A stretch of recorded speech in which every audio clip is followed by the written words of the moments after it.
9 अप्रैल को अपराध दर्ज होने के बाद से कान्हा पब्लिक स्कूल की संचालिका व सहयोगी फरार।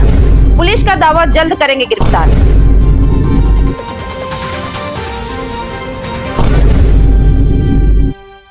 नमस्कार, जय जोहार, जय छत्तीसगढ़। मैं आंचल और आप देख रहे हैं एमके स्टूडियो सीजी।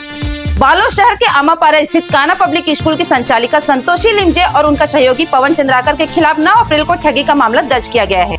पूर्व आर्मी जवान मोहित साहू और उनकी पत्नी भगवती साहू से 18,52,000 रुपए की ठगी के इस मामले में एफआईआर दर्ज के बाद अब तक 17 दिन बीत चुके हैं, लेकिन पुलिस अभी तक आरोपियों को गिरफ्तार नहीं कर सकी है। दोनों आरोपी फरार चल रहे हैं, लेकिन पुलिस को अब तक सफलता नहीं मिल पाई है। रविवार दोपहर 2 बजे इस मामले पर बालोद टीआई रविशंकर पांडे ने कहा कि जल्द ही दोनों आरोपियों की गिरफ्तार कर लिया जाएगा। दोनों की तलाश जारी है।